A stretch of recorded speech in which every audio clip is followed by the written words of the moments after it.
오늘은 오해된 고난, 예비된 영광이란 제목으로 함께 말씀을 나눕니다. 우리가 어떤 나라에 대해서 그 나라가 좋은 나라 혹은 선진국이다, 후진국이다 뭐 이런 이야기를 할 때 대개 들이대는 기준이 있습니다. 대표적인 기준으로는 국민의 그 소득 수준이 있겠죠. 그래서 경제적으로 1년에 얼마를 버느냐 이거 가지고 대개 뭐 GDP라고 그러죠. 그래서 1인당 GDP를 얼마 순서대로 이렇게 놓고 잘 사는 나라, 못 사는 나라 이렇게 말하곤 합니다. 그런데 그런 기준이 되는 지수가 이제는 다양하게 있죠. 예를 들면 어떤 청렴도 지수라든가 불평등 지수라든가 혹은 교육 지수, 또 때로는 의료 서비스 지수, 복지국가에 대한 개념이 확실히 좀 많아지면서 단순히 돈 많이 버는 것보다 그 돈이 어떻게 쓰여지고 또 국민들이 얼만큼 행복감을 누리느냐 이런 종합적인 걸 가지고 이제 많이 보게 됩니다. 그런데 저의 관심을 끄는 지수가 또 하나 있는데요. 최근에 우리나라도 이제 성인지 감수성 뭐 이런 거 있지 않습니까? 이제 차별을 하지 말자 이제 이런 취지에서 말하는 건데요. 그 중에 하나가 바로 장애인 인식 지수라는 게 있습니다. 장애인을 어떻게 대하느냐라고 하는 거예요. 존경받는 선진국일수록 사실은 장애인이 살기 편리하고 차별받지 않는 사회가 정말 좋은 나라다 하는 겁니다. 대표적으로 우리가 이제 경제소득이 높은 나라들 이렇게 할 때 아랍권 나라들이 들어갈 때가 있습니다. 예를 들면 카타르라든가 아랍에미레이트라든가 이런 나라들은 1인당 국민소득이 상당히 높습니다.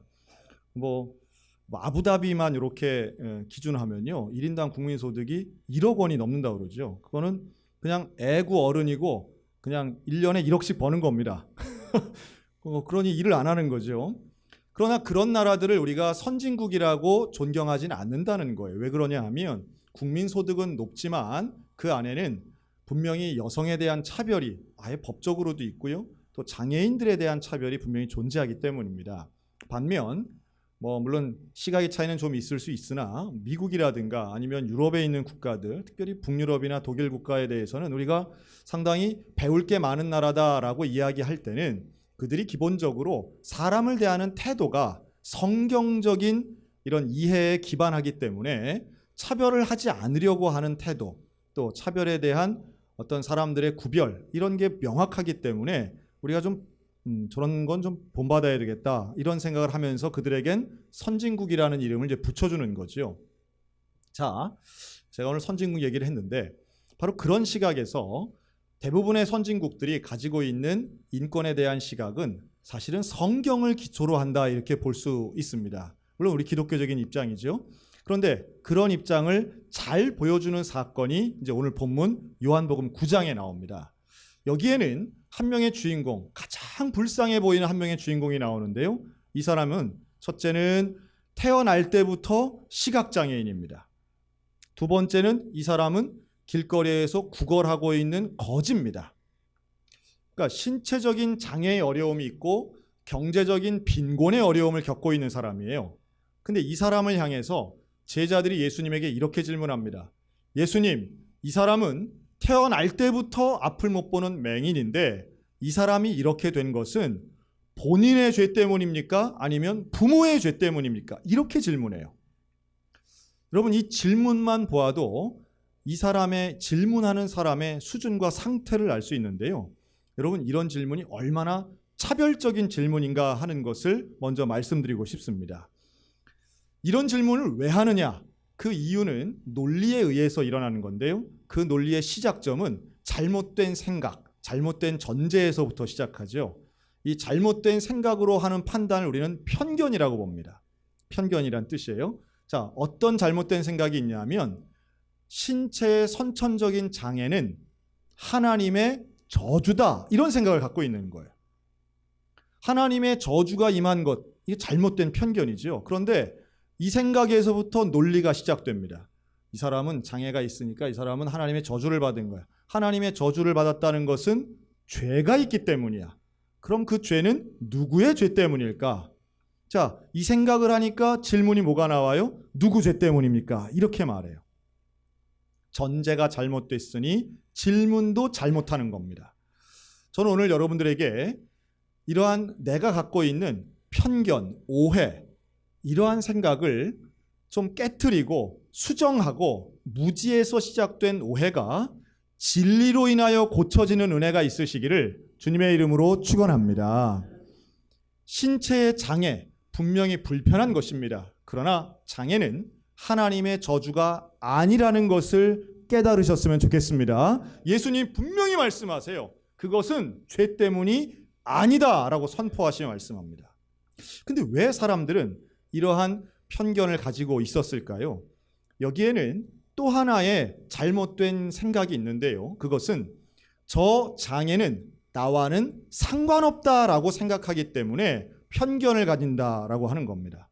그러니까 나는 앞을 보는 거예요. 저 사람은 앞을 못 보는 거예요. 그러니 저 사람에게 있는 불편은 죄 때문이지만 나는 앞을 보는 맹인이 아니니까 나는 저주받지 않은 거야. 만약에 이 질문을 하는 사람의 자식 중에 누가 선천적 시각장애인이 있다면 이런 질문 하겠습니까? 절대로 하지 않을 겁니다. 그러나 자기는 이 장애와는 상관없다. 이웃이 당하는 고난과 나와는 상관없다고 생각하니 이런 차별적 질문을 아무렇지도 않게 하는 겁니다. 정말로 예수님이 원하시는 것은 이웃의 아픔을 공감하는 일일 것입니다. 내 이웃을 내 몸과 같이 사랑하라고 하시는 그 말씀에는 이웃의 어려움, 이웃의 고난, 또 이웃의 그런 억울함에 대해 네 마음대로 편견과 차별을 가지고 판단하지 말고 오히려 하나님의 시각을 가지고 그 귀한 영혼을 돌보고 지켜보라고 말씀하시는 거죠. 이렇게 예수님이 답변하십니다. 그가 이렇게 된 것은 하나님이 하시는 일을 나타내고자 하심이라. 할렐루야. 우리 각자들도 마찬가지예요. 장애가 있건 장애가 없건 우리는 하나님의 나타내시고자 하시는 일을 드러내는 거룩한 도구로 이 땅에 태어난 존재들이라는 거예요. 그 생각을 가지고 보게 되면 어떤 사람이든 쓸모없거나 아니면 하나님으로부터 처음부터 저주받는 인생이 없다고 생각할 수 있다는 겁니다. 여러분, 이 편견, 잘못된 편견 여러분 버리셨으면 좋겠습니다. 뿐만 아니라 우리 그런 것들 많잖아요. 예를 들면 특정한 성씨를 가지고 무슨 성은 고집이 세 이런 분들 있어요. 치아만 봐도 저 사람은 욕심이 많게 생겼어. 귀가 어떻고 코가 어떻고 키가 크면 싱겁고 곱슬머리면 어떻고 이런 식의 외모를 가지고 하는 편견들이 또 얼마나 많으냐라는 거예요. 이것이 조금 더 확대되면 인종에 대한 차별이 되고요. 외국인에 대한 혐오가 되고요. 다른 성에 대한 차별이 되는 겁니다. 항상 남과 구별할 때 나와 동일시하지 않고 나와 차별시할 때에 하나님 앞에는 죄를 범하는 사람들이 될 수 있는 거지요. 예수님이 왜 이 맹인을 고쳐주셨느냐? 시각장애가 저주라면 모든 시각장애인을 다 고쳐주셔야 됩니다. 그러나 그렇지 않아요. 이 사람에게는 눈을 고쳐주시는데 그 이유가 있다면 하나님의 마음을 이 모든 사람들에게 가르쳐 주시기 위함이라고 저는 믿습니다. 하나님의 뜻이 무엇인가? 세상의 모든 사람들이 다 소중하고 모든 영혼이 하나님이 원하시고 그 영혼들을 통해 드러내시고자 하시는 일이 있다는 것을 보여주시기 위함이라는 거예요. 그 샘플로 보여주시는 거예요. 9살 어린이 김선태 어린이가 있었습니다. 이 어린이는 9살 때에 한국전쟁을 경험합니다. 서울에 살았는데요. 6.25가 일어나고 열흘째 되는 날인데 집 밖에 나가서 친구들이랑 놀다가 저녁에 집에 오니까 집이 완전히 폭탄 맞은 것처럼 부서진 거예요. 다 불이 난 거예요. 그리고 부모님이 돌아가셨어요. 하루아침에 고아가 됩니다. 6.25 이후에 열흘 지났으니까 이제 7월 초죠. 날은 더운 날인데 그 친구들하고 갈 때 집도 없고 부모도 없어진 거예요. 순식간에 들판에서 채소를 뽑아 먹으면서 거기서 친구들과 있었습니다. 그런데 한 20일 정도 그렇게 생활을 했는데 친구들이 가지고 놀던 수류탄, 그 불발탄이 터지면서 친구 8명이 그 자리에 죽습니다.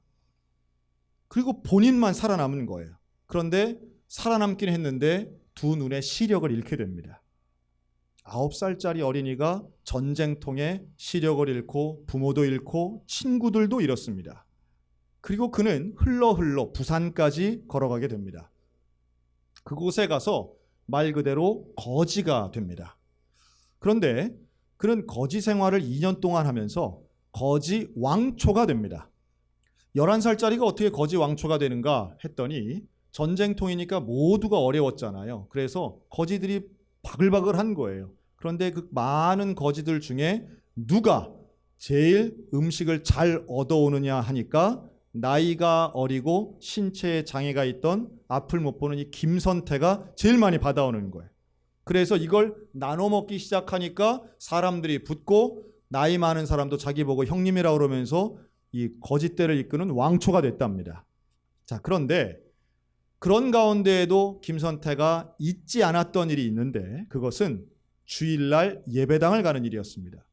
예배당을 가서 예배를 드리고 옷이라도 한 번 더 빨고 나름 노력해서 갔다는 거예요. 그리고 구걸에서 얻은 돈이지만 헌금도 했답니다. 그런데 참 안타까운 것은 모든 교회가 그런 건 아니지만 일부의 교회에서는 거지가 왔다고 쫓아냄을 당한 적도 있답니다. 그런 어려움 가운데 하나님께 기도하는 거죠. 하나님, 도대체 내 인생은 왜 이렇습니까? 하나님, 나도 살아야 됩니까? 나 같은 건 없어지는 게 낫지 않겠습니까? 울며 기도하는 김선태의 마음속에 하나님의 응답은 이렇게 들리는 것 같았답니다. 나는 너를 버리지 않는다. 나는 너와 함께한다. 내가 너의 빛이 되어주겠다. 내가 너를 돕겠다. 가능성이 보이기 시작하는 거죠. 선교사의 도움으로 점자를 공부하기 시작합니다. 원래 영특하고 암기력이 뛰어났던 김선태였지만 그 공부하는 점자는 어려웠다고 그러죠. 그리고 선교사의 도움으로 서울 맹아학교를 입학하게 되고요. 거기서 본격적으로 공부를 하면서 실력이 늘게 되고 마치 우리가 잘 아는 강영우 그 목사님의 이야기처럼 이분이 스스로 공부하면서 참 어려운 과정이 있었지만 대학을 들어가게 되고 미국에 유학을 가게 되고 의학학위 3개를 따고 목사님이 됩니다. 그리고 1986년에 한국에 다시 돌아와서 그가 병원을 세웠는데 그 병원이 실로암 안과 의원이 됩니다. 기적 같은 일들이 이루어진 거죠. 그리고 지금까지 3만 명 넘는 사람을 개안 수술을 시켜주어서 눈을 뜨게 하는 병원으로 유명한 병원의 원장님이 됩니다. 재미있는 것은 이 김선태 목사님은 남들의 눈은 다 뜨게 해주면서 정작 본인의 시력은 되찾지 못합니다. 아마도 그 개안 수술에 한계가 있는 것 같아요. 1인당 $300 정도면 한 명씩의 개안 수술이 가능했던 그 병원을 이끌면서 지금도 많은 사람들에게 광명을 찾아준 위대한 그리스도인으로 칭찬받고 계시죠. 이 김선태 목사님의 간증을 들으면 그런 얘기가 나옵니다. 나는 육체의 광명은 잃었지만 영혼의 빛을 찾았습니다. 나는 예수님을 통하여 영혼의 빛을 찾았고 많은 사람들을 주님 앞으로 인도해내는 하나님이 하시고자 하시는 일에 도구가 되었습니다. 여러분, 오늘 우리들에게 예수님 말씀하시는 바와 비슷한 거 아니겠습니까? 예수님이 한 명의 영혼을 고쳐주셨지만 그 영혼을 고쳐주신 일은 바로 오늘 저와 여러분들에게 임하는 하나님의 은혜가 될 줄로 믿습니다. 특별한 사건이 하나 나오죠. 이 날 때부터 맹인된 사람에게 예수님이 이 침을 뱉어서 진흙을 이겨서 눈에다 이렇게 발라주세요. 여러분, 이런 행위는 요한복음 9장에만 나오는 겁니다. 예수님이 그냥 말씀만 해도 되고 때로는 안수기도만 해도 되시는데 굳이 진흙을 이겨서 눈에다 바르셨어요. 이거 왜 이렇게 했을까? 왜 예수님이 이런 일들을 하셨을까? 먼저 진흙에 대해서 한번 생각해 보면요. 이 진흙이 눈을 가렸다. 이게 그냥 보이는 대로만 얘기한다면 마치 죄악이, 먼지가 내 눈을 가려서 볼 수 없었던 것을 실로암에 가서 씻음으로 이제 보이게 되는 하나님의 영적인 해석을 볼 수 있지만 제가 좋아하는 해석은 이런 겁니다. 하나님께서 흙을 가지고 처음으로 만드신 놀라운 작품들이 있습니다. 바로 인간이죠. 창세기에 보면 하나님이 흙을 가지고 인간을 만드세요. 그런데 예수님이 지금 이 시간 진흙을 가지고 눈에 바르시죠. 이것은 예수님의 새로운 창조적 행위다, 이렇게 말할 수 있습니다. 그리고 그 창조적 행위를 통해 태어나면서부터 앞을 볼 수 없었던 이 맹인은 놀라운 기적을 경험하게 됩니다. 이전과 이후가 완전히 다른 실로암 못에 가서 눈을 씻는 순간 눈을 뜨게 되고 앞을 보게 된 줄로 믿습니다.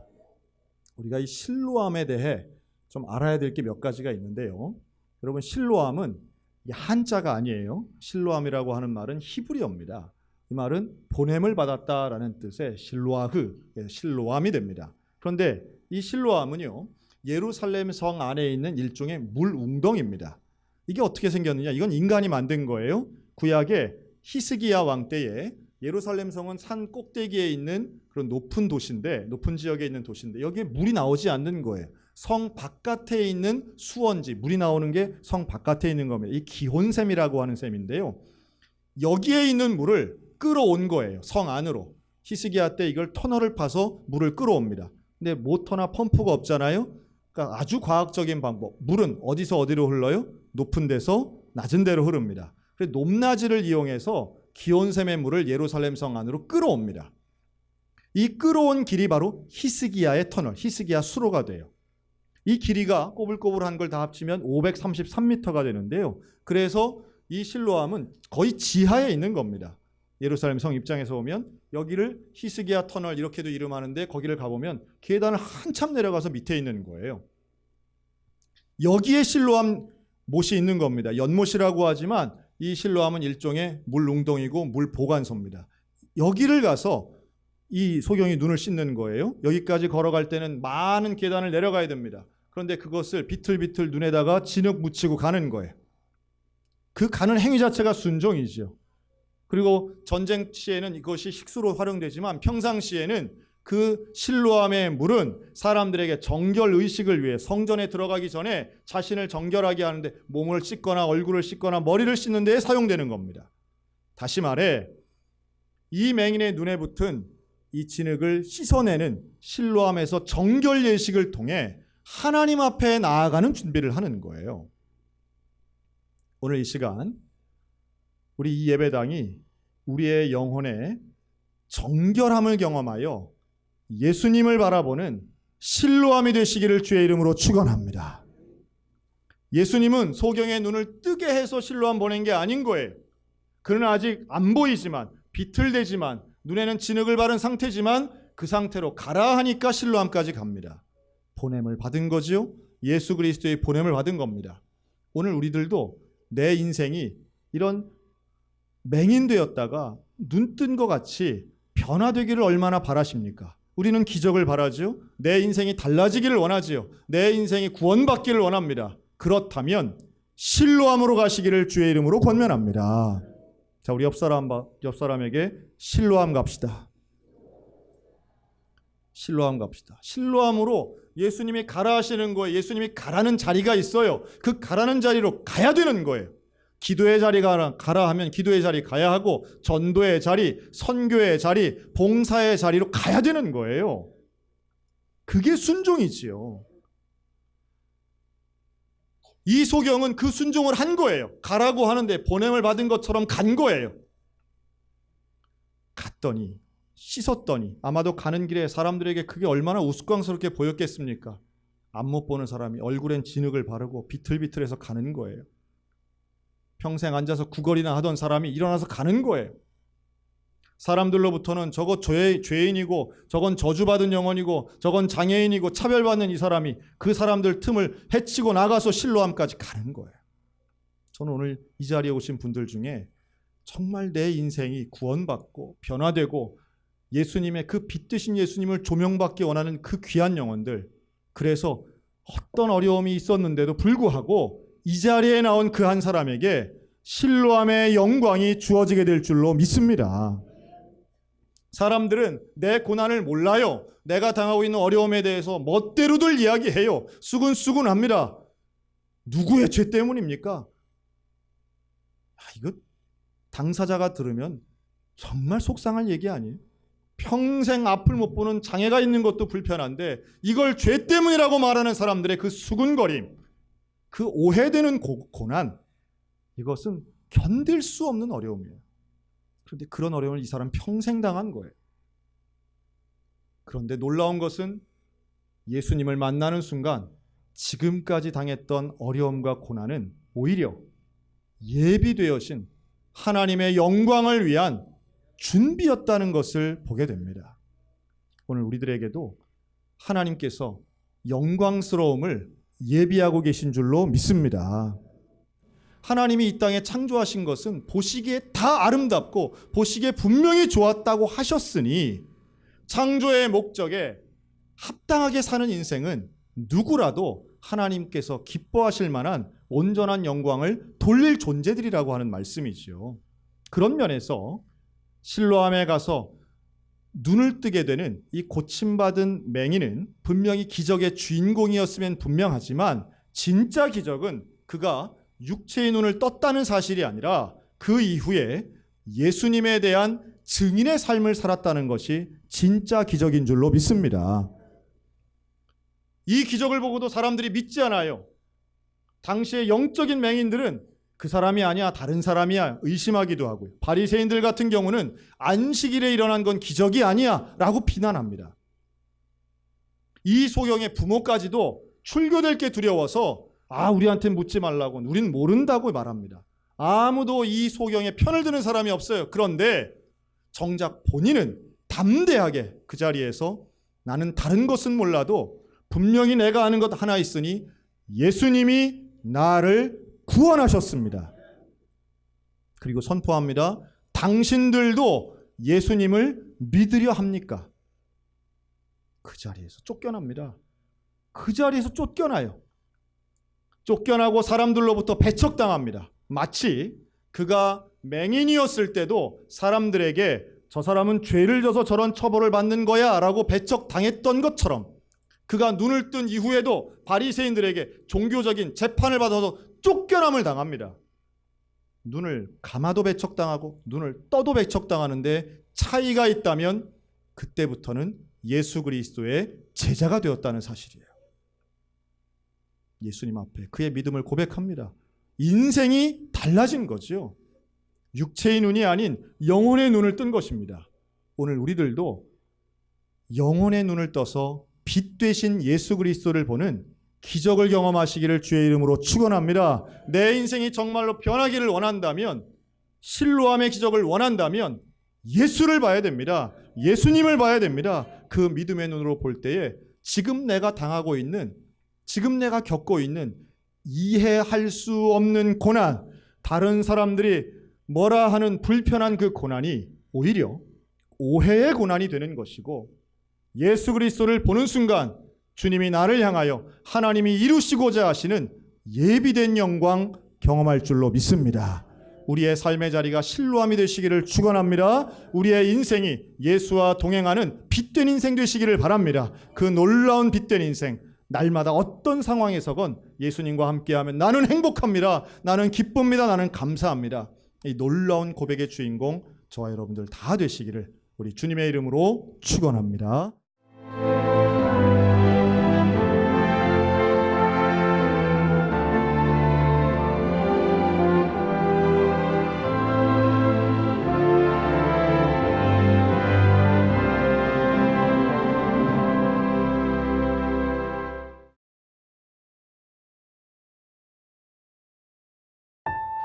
안녕하세요. 저는 찬양사역자 최인혁입니다. 35년이라는 세월을 찬양사역하며 참 많은 교회와 많은 기관들을 만나고 또 알게 됐습니다. 그러면서 CBS는 정말 좁은 길 가는 정말 믿음의 방송이 아닌가 싶습니다. 강원 지역 여러분, 강원 CBS가 이 길 계속 갈 수 있도록 세상에 복음을 전하고 정의를 하수를 흘러보내듯이 보내고, 그리고 이단들과도 끝까지 싸우면서 좁은 길을 가고 있습니다. 정말 우리 교회가 또 우리 아이들과 자녀들과 성도들이 함께 걸어가줘야만 이 길을 계속 갈 수 있습니다. 여러분의 작은 물질이요, 큰 힘이 됩니다.